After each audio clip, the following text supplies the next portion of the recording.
Buenos días. Esta semana entonces estamos revisando todo el concepto de nación. Vamos a ver algunos elementos generales sobre el tema y hoy día vamos a referirnos a estos elementos generales, conceptuales sobre la nación, y la idea es en la próxima clase, mañana, el martes, revisar el texto de Palti que lo habíamos dejado un poco inconcluso. Bien, respecto de la nación, tal como ustedes habrán visto en la literatura, en la bibliografía que estamos revisando, tiene varios elementos de alguna forma asociados a dos aspectos. Uno, ¿no es cierto?, que se asocia a una suerte de depósito inmemorial, que de alguna forma es explicado o digamos, descubierto por la arqueología y explicado por la historia, como si fuese, ¿no es cierto?, un factor, digamos, que atraviesa la historia a través del tiempo. La otra perspectiva, que más bien es un artefacto que es creado por artistas y los imaginarios, ¿no es cierto?, más bien un artefacto reciente, asociado principalmente a partir del siglo XIX. Y a partir de ahí, ¿no es cierto?, surgen varias preguntas que vamos a revisar en este curso, digamos, si el nacionalismo crea las naciones, es decir, las naciones son un efecto del proceso nacionalista, o son las propias naciones las que forman la matriz y el semillero de lo que posteriormente va a ser el nacionalismo. ¿Cuál es la relación entre nacionalismo y nación? Que es un tema que va a aparecer también para el caso de la historia del siglo XIX, no tan claramente, pero sí sobre todo para la historia del siglo XX. Pero si el siglo XIX es el semillero de la construcción de naciones, entonces de alguna manera deja su impronta al siglo XX en la formación de los nacionalismos. Entonces ese es un tema que la bibliografía y la literatura discute de forma bastante, digamos, frecuente. Según Anthony Smith, uno podría sintetizar un poco a partir de esta perspectiva, estas dos visiones de nación. Existen estas teorías, ¿no es cierto?, que explican cómo aparecen las naciones. Más bien estamos viendo una suerte de génesis de las naciones o etnogénesis en el caso de algunos grupos específicos. Uno es una visión que él llama gastronómica de la nación. Vamos a ver, ¿no es cierto?, que está asociado con la idea de artefacto cultural. Y lo otro es lo que él llama una nación geológica. Entonces tenemos estas dos perspectivas. Las naciones son un artefacto cultural, o las naciones es un elemento, ¿no es cierto?, inmemorial, que se alarga a través, de alguna forma se arrastra a través del tiempo y simplemente, ¿no es cierto?, los historiadores y las historiadoras lo explican, digamos. Estos son los dos elementos que hoy día me gustaría que pudiéramos discutir. Vamos a agrandar un poco la imagen para verlo mejor. Bien. Entonces, miremos esto relacionado a la teoría, como dice Smith, teoría gastronómica o la nación como un artefacto cultural.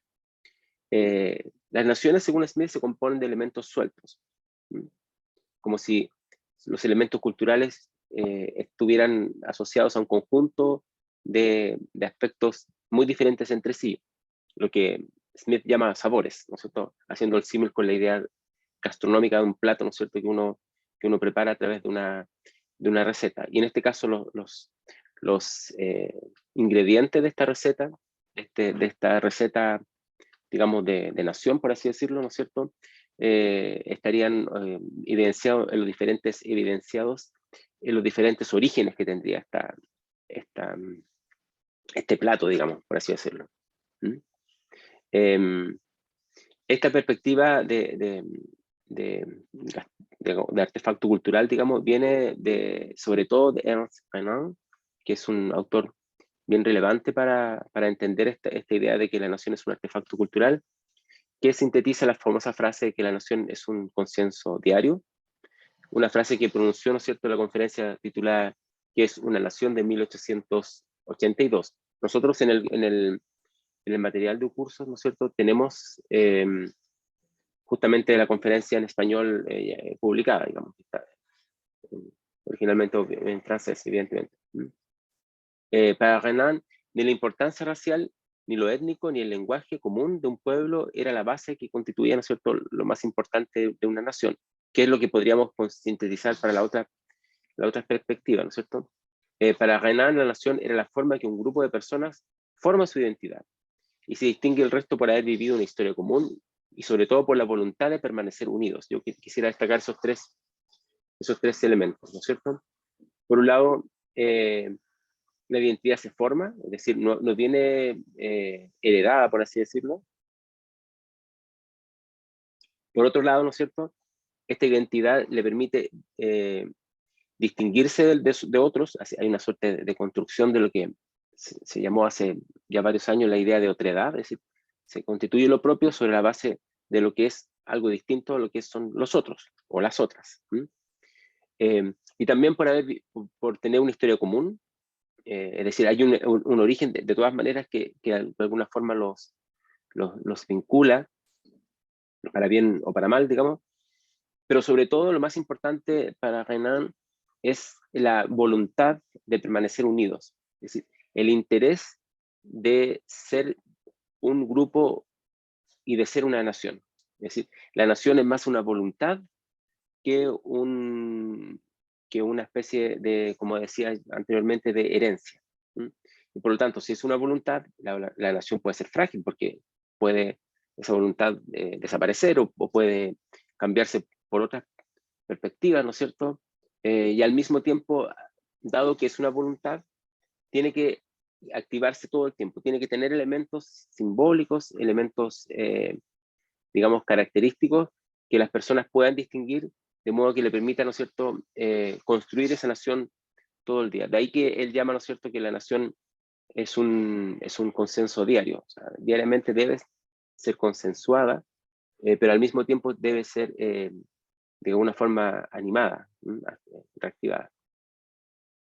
Renan no rechazaba los elementos culturales de la nación, muy por el contrario, de hecho habla de la historia común y de una suerte de identidad, sino lo que él pone sobre la discusión es cómo esto se conjuga con la voluntad política. Entonces, tiene el elemento fundamental que va a ser bien importante para entender la formación de las naciones para nuestro tema en América Latina, asociado principalmente a la voluntad política, no solamente a la voluntad, el deseo de querer ser un grupo diferenciado de otros, sino que el deseo político de que ese grupo tenga un sistema de alguna forma diferenciado del resto.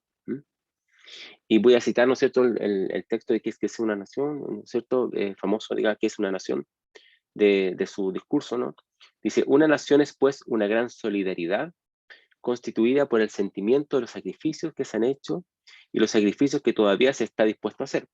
Ahí está toda la idea, digamos, de la nación enfrentada a grandes relatos, digamos. Las guerras, por ejemplo, ayudan mucho a estas perspectivas, digamos, de estos grandes relatos. Supone un pasado, se resume no obstante en el presente por un hecho tangible, el consentimiento, el deseo claramente expresado de continuar la vida en común. Es decir, tiene un pasado que puede ser heroico, que puede ser un pasado trágico, digamos, como varios pueblos que lo podemos ver no solamente en Europa ni en América, en muchos lugares, pero está permeado de alguna manera por un presente hecho tangible, es algo concreto, que es esta idea del consentimiento, el deseo de continuar la vida en común.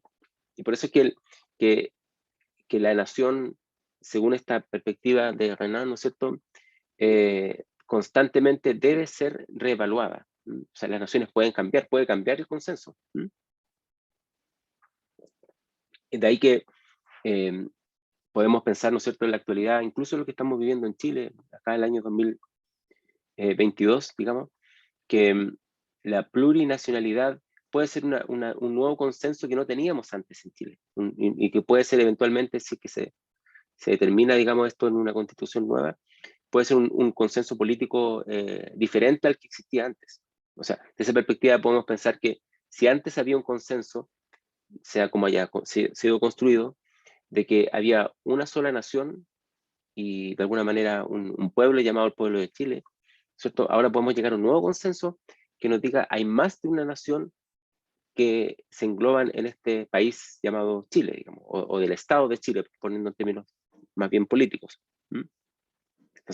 Entonces la ciudadanía puede llegar a un nuevo concepto y un nuevo consentimiento del que va a ser una nación, y decir, nación no es un pueblo, son muchos pueblos que están agrupados bajo el Estado, digamos. Por lo tanto, lo que se constituye no es un Estado nacional, como si todo el resto tuviese que homogeneizarse frente a una sola idea de nación, sino es un Estado plurinacional. Ahí tenemos, ¿no es cierto?, una, una diferencia. Pero debe existir el deseo, ¿no es cierto?, de que podamos vivir en común bajo esas nuevas perspectivas. En este caso, como digo, ¿no es cierto?, eventualmente esa idea plurinacional. De modo que la existencia de una nación, y dice en su discurso, perdonad la metáfora, ¿no es cierto?, es un plebiscito de todos los días, así como la existencia individual es una afirmación perpetua de vida. Así como la vida personal, ¿no es cierto?, es una afirmación, digamos, también la existencia de las naciones va a ser, ¿no es cierto?, una puesta de acuerdo, digamos, una puesta en común, pero de común acuerdo, por así decirlo.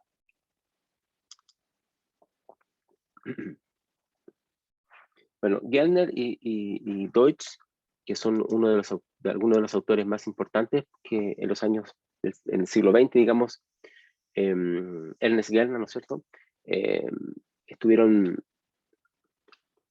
discutiendo los conceptos de nación, asumen que las naciones, una vez formadas, eran comunidades reales, eran actores sociales y los actores políticos probablemente más importantes. Para lo que Smith llama la teoría gastronómica, sin embargo, la nación es siempre artificial, es como una suerte de ingeniería social. O sea, ahí tenemos una diferencia al respecto, ¿no es cierto?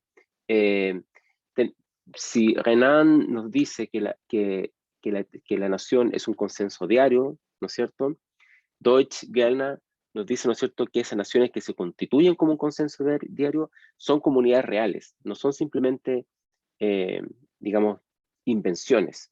O sea, existen realmente para la ciudadanía. Y no solamente existen, son los actores más importantes que constituyen probablemente la historia de un determinado lugar. Lo que Smith llama la teoría gastronómica, que es una teoría, digamos, que tuvo fuerza en la historiografía a principios del siglo XXI, ¿no es cierto? A diferencia de esta idea de Deutsch o Gellner, que hablaba, ¿no es cierto?, de que estas comunidades que se ponen de acuerdo para hacer una nación son comunidades reales, afirman, ¿no es cierto?, que la nación es más bien un elemento artificioso, es una ingeniería social.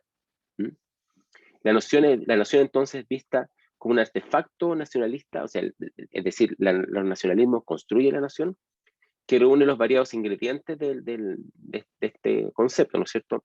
La historia, los símbolos, los mitos, las lenguas. Entonces ahí tenemos una gran diferencia respecto de esta primera perspectiva que he mencionado, ¿no es cierto?, del siglo XIX, de Ernest Renan, de que la nación es un consenso diario, en el sentido de que a mediados del siglo XX, con Deutsch y Gellner, se pensaba que o un poco más, ¿no es cierto?, se pensaba que la nación, aún siendo un consenso diario, tenía una existencia real.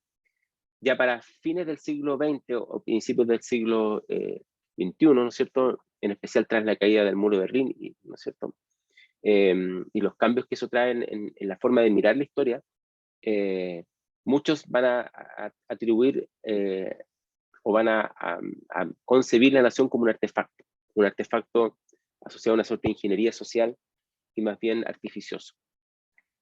De allí, ¿no es cierto?, que estas teorías, como sobre todo, ¿no es cierto?, de Hobsbawm y en especial y Anderson, van a insistir en la condición imaginaria de la comunidad nacional, sobre todo Anderson, ¿no es cierto?, y en la naturaleza ficticia de los mitos unificadores.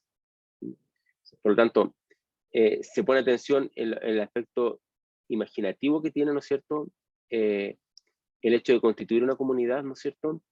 Y los mitos que unifican, y que también son ficticios, digamos, son construidos. Lo que de alguna manera, ¿no es cierto?, el propio Hobsbawm denomina como las tradiciones inventadas. O sea, son tradiciones que pareciera que hubiesen estado desde siempre, ¿no es cierto?, en una nación, y más bien son inventos recientes. De hecho, son inventos del siglo XIX. Es ahí donde se hace un énfasis muy grande en el poder manipulador de las élites. Es como si las élites, ¿no es cierto?, construyeran a partir de estos artefactos nacionalistas la propia nación. ¿Mm? Y se pone un énfasis también, ¿no es cierto?, en la cultura que permite que esas élites manipulen al resto de la sociedad a partir de una serie de símbolos y mitos, ¿no es cierto?, que transmiten toda una emoción. Ahí está toda la idea de las emociones, en forma, principalmente según Anderson, en forma impresa. ¿Mm? Entonces, la unidad de la nación es solo un producto de la imaginación, es un conjunto de símbolos. Esa es un poco la perspectiva de esta teoría gastronómica llevada, ¿no es cierto?, a sus, en su apogeo, digamos, esta teoría a fines del siglo XX. Para esta visión, la nación entonces no es producto de procesos sociales, por ejemplo, la urbanización o la educación de las masas, ¿no es cierto?, sino más bien un invento generado por las famosas élites. Es evidente, ¿no es cierto?, que esta perspectiva lleva, digamos, en su visión más conocida, digamos, por Anderson, le da un gran protagonismo a las élites. Como si la inteligencia fuera, ¿no es cierto?, la que a través de una ingeniería social va construyendo por medio de mitos, por medio de otros elementos, ¿no es cierto?, la propia nación. Entonces la nación, de este punto de vista, sería producto de las élites. Y eso evidentemente es bien cuestionable, por supuesto. En primer lugar, porque las élites no actúan en el aire, ¿no es cierto?, obedecen a múltiples factores. En segundo lugar, porque otro grupo, ¿no es cierto?, que nosotros no vemos en la historiografía, porque la historiografía, por la forma que ha sido desarrollada, principalmente estudia las propias élites, ¿no es cierto? Pero hay otros grupos que también están presentes y que también dejan su huella en la formación de las naciones, y que de esta perspectiva pareciera que no existieran.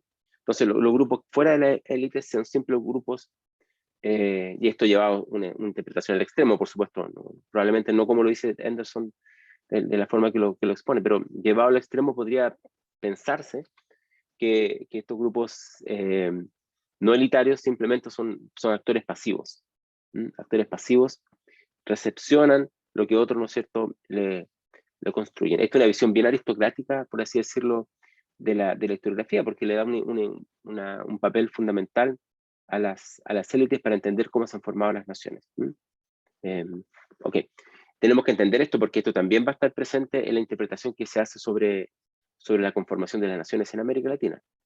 Bien, entonces tenemos la primera pregunta, ¿no es cierto?, si este es un depósito inmemorial o es un artefacto reciente creado por artistas, ¿no es cierto? Tenemos la primera respuesta en esta perspectiva gastronómica, como dice Smith, gastronómica de la nación.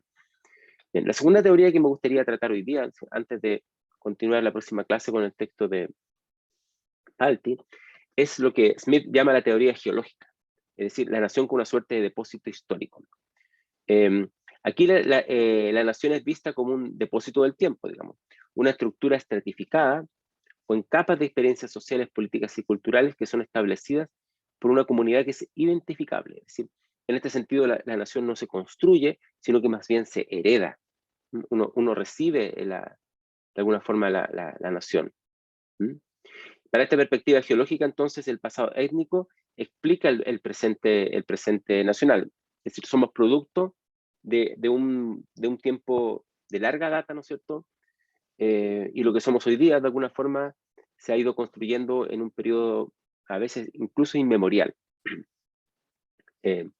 A partir de esta visión, las comunidades se construyen entonces por etapas, reposando cada estrato encima de los anteriores. Por eso es una visión geológica, ¿no es cierto?, como si fueran estratos de la Tierra.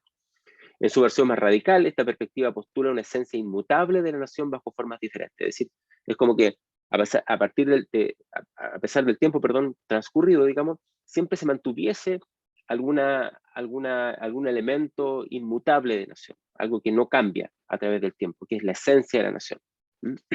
Es como, bueno, incluso más allá del protonacionalismo, que lo hemos estado mirando en esta clase, de alguna forma con algunas perspectivas de Hobsbawm y otros, ¿no es cierto? Que el protonacionalismo es distinto porque nos dice, aquí habían elementos ya nacionales presentes en el siglo XVIII, por ejemplo, en las Américas, en América Latina, pero esta visión de nación como depósito histórico va más allá del protonacionalismo. Es como decir, Chile existía o Perú existieron antes de que incluso se pensara el nombre de Chile, se pensara el nombre de Perú, ya había algo, alguna esencia que había, ¿no es cierto?, sido elaborado a través del tiempo. Esta teoría encuentra digamos, su base teórica, así como la teoría astronómica en el caso de Renan en el siglo XIX, en Herder, un poco más anterior, ¿no es cierto?, ya en el siglo XVIII, y todo lo que él denominó la cultura nacional, o después conocido en alemán como la Kultur-Nation, la cultura nacional. Esta cultura está animada por un espíritu, ¿no es cierto?, el famoso Geist, en alemán, ¿no es cierto?, o Volksgeist, que es el espíritu del pueblo, pero también la palabra Geist es traducida, ¿no es cierto?, al castellano como alma, ¿sí?, como lo que anima a algo, ¿no es cierto? No. La palabra espíritu a veces nos trae un poco la visión fantasmagórica, digamos, como un espíritu, digamos, en ese sentido, pero quizá habría que considerar su acepción traducida más con el concepto de alma, porque el alma, como decir, el alma de las cosas, ¿no es cierto?, es lo que anima a algo, lo que le da vida a algo. Entonces lo que le da vida al folk, lo que le da vida al pueblo en alemán, ¿no es cierto?, es este Geist, es este espíritu, esta alma.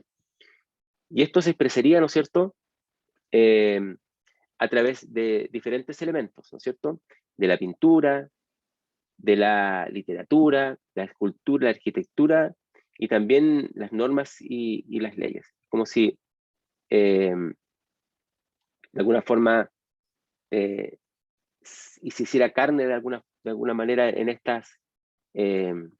en estas expresiones, digamos. De ahí que nosotros podríamos encontrar este espíritu nacional, ¿no es cierto?, en la iconografía, pudiéramos encontrar este espíritu nacional en la, digamos, en la poesía, digamos, en múltiples elementos y por supuesto también en las normas y en las leyes. Este espíritu está compuesto por rasgos más bien ahistóricos, porque si lo histórico tiene una temporalidad, ¿no es cierto?, tiene un tiempo concreto, y esto más bien no tiene una temporalidad, porque son superiores y anteriores a las personas que forman la nación en un momento determinado. Por lo tanto, están definidas de alguna manera de forma, digamos, inmutable prácticamente. Uno de los aspectos más importantes para entender cómo se puede concebir esta idea de nación ahistórica tiene que ver con el lenguaje. Lo que hace distintivo el espíritu del pueblo, el alma de un pueblo, el Geist del Volk, como diría en alemán, ¿no es cierto?, sería, ¿no es cierto?, el lenguaje. La nación es un reflejo de esta estructura perenne y lo que se mantiene a través del tiempo, a pesar de todos los cambios que pueden existir, ¿no es cierto?, de distintos cariz y calibre, ¿no es cierto?, es el lenguaje. Entonces el lenguaje, de alguna manera, es la verdadera alma de la nación. Y de hecho uno de los elementos más importantes, digamos, de la construcción de naciones, digamos, para el caso de Herder, perdón, de la construcción de la formación de las naciones, es justamente el lenguaje. Vamos a ver una cita entonces de Herder. Dice, puesto que el hombre nace de una raza y dentro de ella, su cultura, educación y mentalidad tienen carácter genético. Es decir, genera, ¿no es cierto?, construye. De ahí esos caracteres nacionales tan peculiares y tan profundamente impresos en los pueblos más antiguos que se perfilan tan inequívocamente en toda su actuación sobre la tierra. La fuente entonces se enriquece con estos componentes, fuerzas activas y sabores propios del suelo donde brotó. Así también el carácter de los pueblos antiguos se originó de los rasgos raciales, la región que habitaban, el sistema de vida adoptado y la educación, como también de las ocupaciones preferidas y las hazañas de su temprana historia que le eran propias. Las costumbres de los mayores penetraban profundamente y servían al pueblo de sublime modelo, ¿no es cierto? Este es el libro fundamental, que fue un libro además no solamente fundamental para entender el tema de la nación, también fue un libro fundamental en los propios intelectuales latinoamericanos del siglo XIX, traducido por supuesto al francés de Herder, Ideas para una filosofía de la historia de la humanidad. Por lo tanto, lo más relevante para entender esta forma, de alguna manera, como dice ahí, ¿no es cierto?, de depósito histórico de la nación, va a ser aquello que a través del tiempo permanezca. Y lo que permanece a través del tiempo, con cambios, pero permanece, digamos, es el lenguaje. Y por eso que Herder hace un estudio en este y en otros trabajos también, ¿no es cierto?, sobre los pueblos germánicos, y los pueblos germánicos y sus lenguas, cómo eso fue cambiando a través de las migraciones. Entonces, divide un poco algunos pueblos germánicos que han sido más compenetrados, por ejemplo, del latín, ¿no es cierto?, que es evidente, ¿no es cierto?, a los sajones y anglos que se van hacia lo que actualmente es Inglaterra, digamos, que están permeados por el tiempo que estuvieron, ¿no es cierto?, bajo el latino, o los francos, ¿no es cierto?, lo que actualmente es Francia, y de alguna forma define que los pueblos que se mantuvieron más, de alguna forma, cercanos al original germano, ¿no es cierto?, serían los pueblos de lo que actualmente sería, bueno, Alemania, que mantienen el idioma germánico y que no se dejan influir, o no se dejaron influir por los elementos latinos, ¿no es cierto?, como otros pueblos germánicos, se puede ver, ¿no es cierto?, a través de la historia europea. Esa es la perspectiva de Herder, ¿no? Por lo tanto, la verdadera nación germánica, de ese punto de vista, no estaría ni en Inglaterra, ni estaría en Francia, que son pueblos de origen germánico, sino que estaría en lo que actualmente consideraríamos como Alemania. Ahí estaría el germen de la nación germánica, digamos. Entonces, lo mismo podría pensarse para el caso digamos, de otros lugares del mundo. Bien, entonces, en conclusión, para hoy día, vimos dos elementos, ¿no es cierto?, asociados al tema de la nación, como artefacto cultural, como depósito inmemorial, digamos, o la visión gastronómica que dice Anthony Smith, y la visión geológica de la nación. En la próxima clase, entonces, vamos a ver si estos elementos pueden entrar en la historia hispanoamericana. Si se puede hablar de que en Hispanoamérica, tras la independencia, asistimos a una visión ahistórica de donde la nación se vea como algo inmemorial, que ha, digamos, permanecido a través del tiempo, o más bien la nación es un constructo, de alguna forma, construida en el propio siglo XIX. Ok, muchas gracias.